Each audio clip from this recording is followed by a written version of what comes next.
Clara's days at the Bright Paws Rescue Center were always a whirlwind of activity. Some mornings, she would find new arrivals, abandoned dogs tied at the shelter's entrance, or litter after litter brought in by Good Samaritans. Other days, she would work alongside the center's small staff, bathing and feeding the animals and coaxing them out of their shells. Each creature had a story, marked by hardship but laced with hope. Still, none of the dogs at the shelter had ever possessed such a resilient spirit as the tiny golden-furred pup who came in one dreary spring afternoon. Robert, the shelter's driver, gently carried in the newest intake. Swaddled in blankets, it was so young that it seemed hardly separated from the mother's womb. When Clara peered inside the bundle, her breath caught in her throat. The puppy's closed eyelids were severely malformed, and the vet check immediately confirmed why this little soul was struggling so much. She was blind. The puppy's blindness wouldn't have been a problem on its own had she arrived under better circumstances, but she was clearly in need of warmth and nourishment.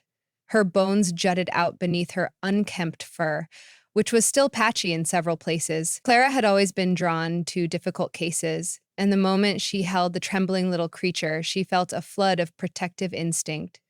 The puppy's entire body relaxed as Clara nestled her against her chest. The volunteer found it remarkable how quietly the pup settled into her arms, almost as if she knew she was safe there. "I'll care for this one," Clara told Robert with quiet resolve. He nodded with approval. Everyone at Bright Paws knew that if any dog could thrive under the right care, Clara was the person to provide it. She had the gentlest of touches and an uncanny knack for offering reassurance, even to the most frightened or shut down animals. Despite her experience, Clara felt a slight tremor go through her as she carried the puppy to her small home, adjacent to the rescue center. She feared the unknowns. Would the little one survive? Could she learn to navigate the world without sight, especially given her weakened condition? Yet at the same time, she felt a surge of determination, a promise that if love was enough, then this puppy womb she decided to name Honey would find her way. Honey's first week with Clara was a lesson in tender actions and unwavering patience. Her body was fragile, and her reliance on routine was immediate. Clara woke up every 2 hours each night to feed her a special formula through a soft bottle. Honey's tiny paws, no bigger than the buttons on Clara's coat, would paddle gently at Clara's hands as she drank. Though her eyes would never open the way a seeing dog's might, her ears seemed keener than most, and her nose twitched constantly, trying to decipher the new environment. Clara arranged a snug sleeping area for Honey on a cushioned dog bed. She placed plush blankets around the bed to keep it cozy and warm. Each time Clara brought the puppy out for feeding and gentle exercise, Honey would flail in confusion if she didn't hear Clara's soft humming. So Clara started singing lullabies in a quiet, reassuring tone. Soon, Honey recognized the sound of that voice, turning her head toward it as if reaching for the warmth carried in its notes. Over the following weeks, Clara became Honey's world. The golden puppy nuzzled against Clara's leg when searching for comfort, chased the sound of squeak toys with bright curiosity, and curled on top of Clara's feet whenever she felt uncertain. The bond grew so swiftly that the other volunteers teased Clara, half joking, "You'll never let Honey go." And indeed, Clara found herself questioning if she could ever part with this puppy who relied on her for everything, yet whose affection was so unfailingly pure. When Honey was old enough to move around on her own, training became the focus. Clara knew that teaching a blind dog to navigate the world safely required creativity and patience. The first major task was to help Honey feel comfortable moving in her immediate space without bumping into sharp corners or walls. Each day, Clara carefully led her around the living room, tapping gently on the edges of furniture with a toy so Honey could learn to map her surroundings by sound. She taped bubble wrap around table edges and placed mats on the floor near potential obstacles. She also introduced simple commands like step up and step down, which Honey learned by linking the words to sensations and the guiding touch of Clara's hand. One of Honey's biggest moments came the day she took her first unassisted stroll across the kitchen. With her small ears perked and tail wagging, the puppy ventured from one end of the room to the other, guided by Clara's voice. She stumbled a few times, bumping her nose lightly against a chair leg, but she adjusted her path and made it all the way to Clara's outstretched arms. There, she was greeted with cheers and generous praise, followed by a delectable treat, the joy glowing through Honey's entire body as she basked in Clara's affection was a testament to her growing confidence. That confidence was crucial at the rescue center, a place filled with barks, whines, and echoes in the hallways. At first, the cacophony startled Honey. She would cower behind Clara when they walked past the other crates and pens, but each dog's unique bark eventually became a puzzle for her to solve by sound, and she soon recognized which bark belonged to which dog. It was as if the darkness of her lost sight was replaced by a symphony of companions. Over time, Honey started to greet the other dogs with excited yips, her nose sniffing eagerly in all directions to pick up their scents. In an effort to foster independence, Clara made a special corner in the rescue center's play yard just for Honey. She placed a variety of textures, grass mats, a shallow patch of sand, and a section of rubber matting so the puppy could learn where she was based on what she felt under her paws. At first, Honey hesitated to wander outside her corner. New smells, new surfaces, the absence of Clara right next to her. She realized that Clara, it was all overwhelming. But with slow exposure, she ventured further. Sometimes honeybees buzzed in the wildflowers by the fence, catching Honey's keen ear. She'd turn her head toward the droning hum, tail wagging. On other occasions, she would dig in a patch of loose soil, enthusiastically burying her nose in the dirt, delighting in the sensation and scent. Of course, there were rough days, days when Honey, sensing a new environment, would panic and refuse to move. On such occasions, she might whine inconsolably, and Clara would kneel next to her, patiently stroking her velvety ears. The volunteer's firm yet gentle presence was the tether that pulled Honey out of her fear. Those were the nights Clara worried about whether the puppy might never adapt completely, about her ability to find a forever home that would understand her special needs. Yet Honey's bright spirit burned through the uncertainties. Time and again, she displayed an uncanny resilience. Each time she ran headfirst into a piece of furniture, she learned to adjust her route. Each time a new person spoke to her, she remembered the timbre of their voice. She mastered new ways to interact with the world, forging her own path under Clara's watchful, loving guidance. In the middle of summer, Clara decided to take a bold step and bring Honey outside the rescue center's familiar yard. Having sought input from the resident veterinarian, Dr. Price, she got the go-ahead to introduce Honey to the local dog park, provided she kept her on a short lead and made sure the environment was safe. Clara's heart fluttered at the thought of this challenge because it was far beyond anything Honey had ever encountered. The bright morning air smelled of dew and wildflowers. Honey pressed herself against Clara's leg while they stood at the dog park entrance. They could hear other canines barking and yelping inside. Clara offered soothing words. "You're safe, Honey. We're just going to explore." She let the puppy sniff the iron gate. Honey pressed her nose to the metal, snorted at the unfamiliar tang of rust, and cocked her head to pick up the commotion inside. Clara opened the gate and gently guided Honey through. Immediately, a flurry of motion greeted them. Dogs big and small, racing after toys, weaving in and out of each other's paths, sniffing at the fence or owners' pockets for snacks. Honey was hesitant, but curiosity soon made her tail start to wag. As if sensing Honey's difference, a gentle golden retriever ambled over, sniffed her timid nose, and gave a friendly lick. Honey, though startled, responded with an inquisitive whine. Through the first few moments, she remained close to Clara's side, rearing back each time another dog bounded nearby. But soon she picked up the scents of the park, the grass, other dogs, the faint leftover smell of last night's rain muddled with all the footprints. With Clara's quiet praises, Honey took a few steps away to investigate. Her sightless eyes bore no reflection of the world around her, but her nose and ears remained her guides. She caught a distant squeak from a toy. turned her head, and tentatively at first, took off in that direction. When she misjudged her path and lightly bumped into another dog, she retreated momentarily.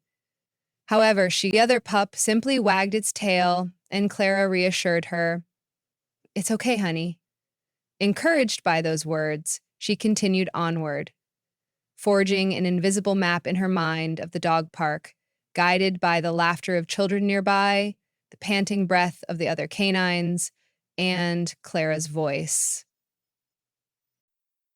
That day, Honey met countless new friends. She learned the routine: sniff, wag, greet gently, move on.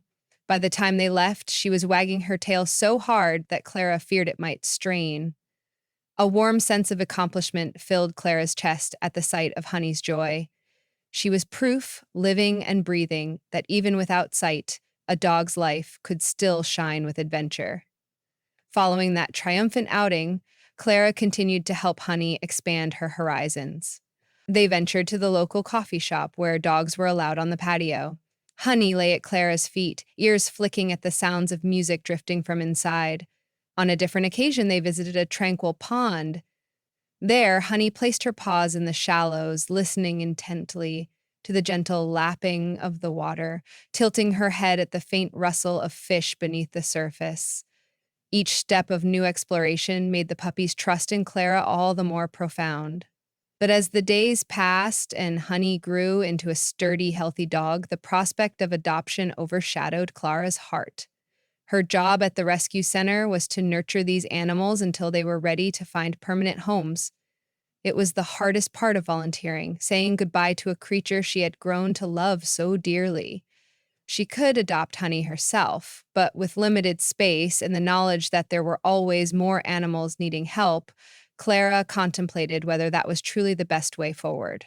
One sunny morning, as Clara led Honey around the rescue center's front yard, Daisy entered the premises.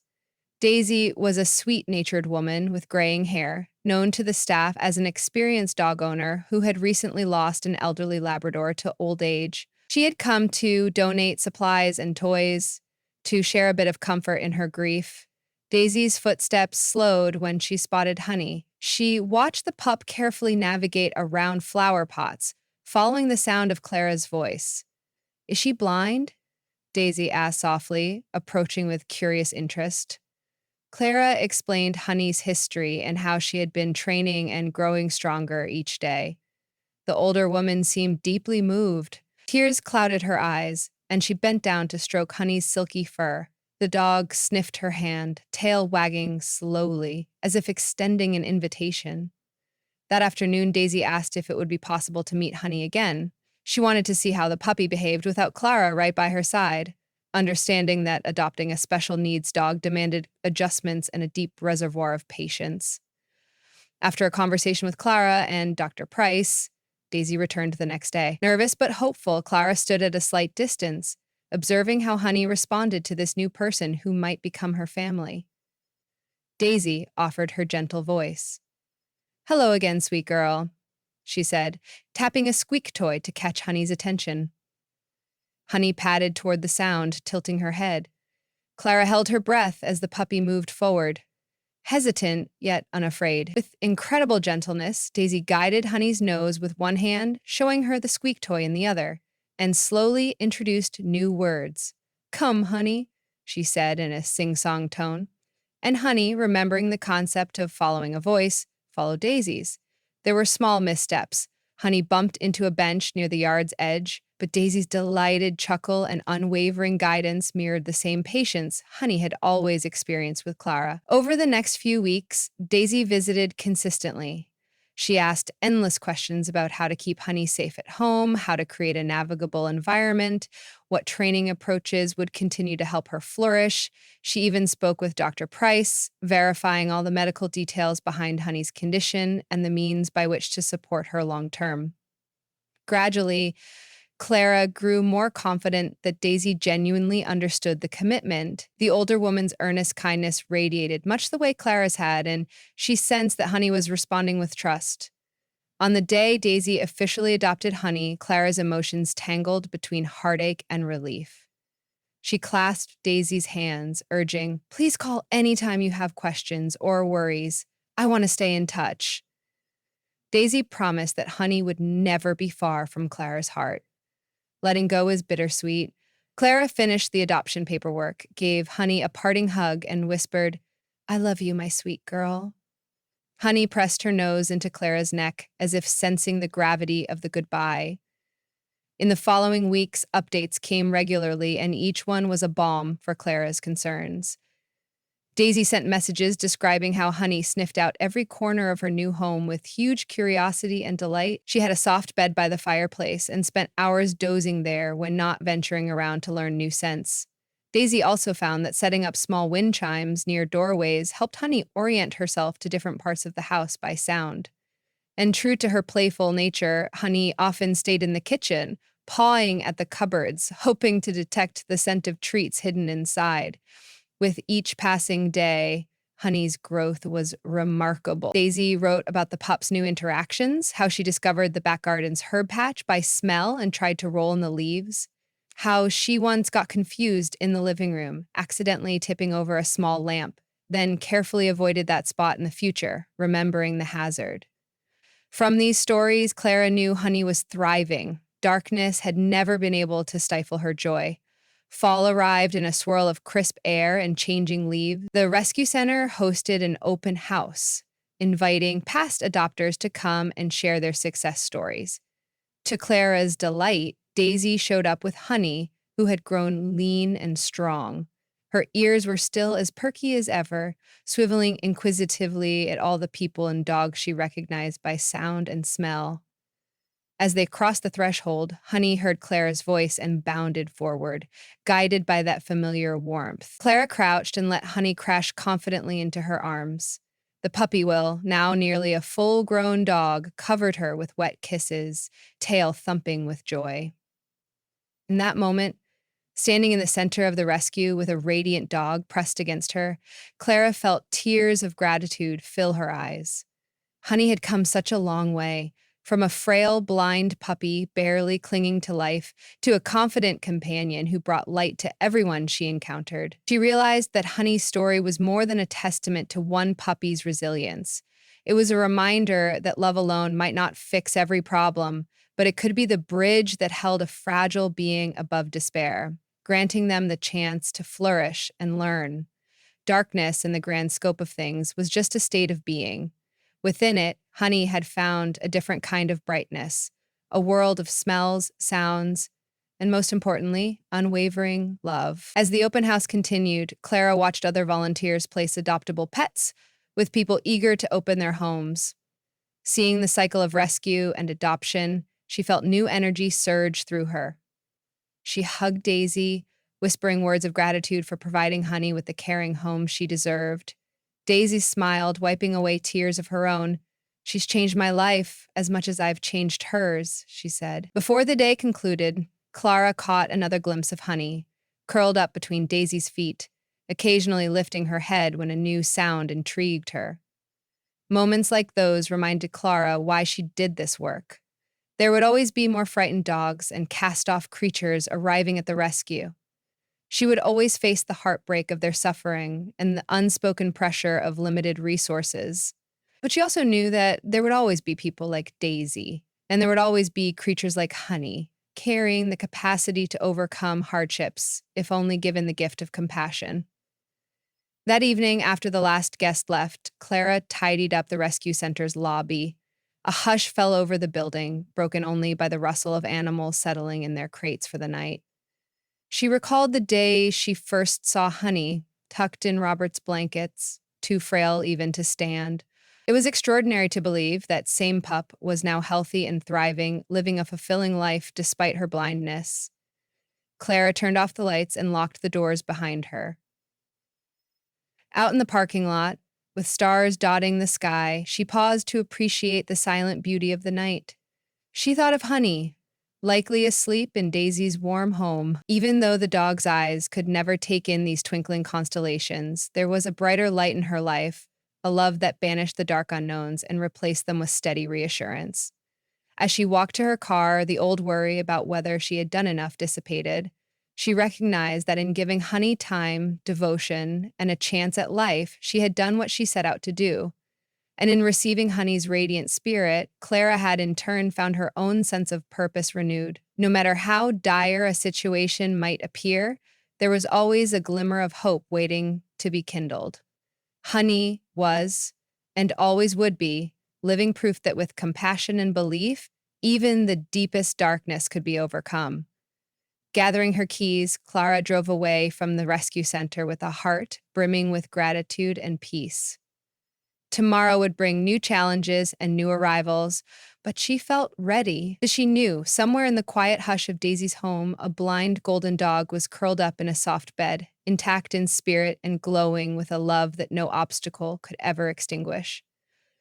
That knowledge was enough to make the night sky seem brighter, and it was enough to remind Clara that true vision often began in the heart.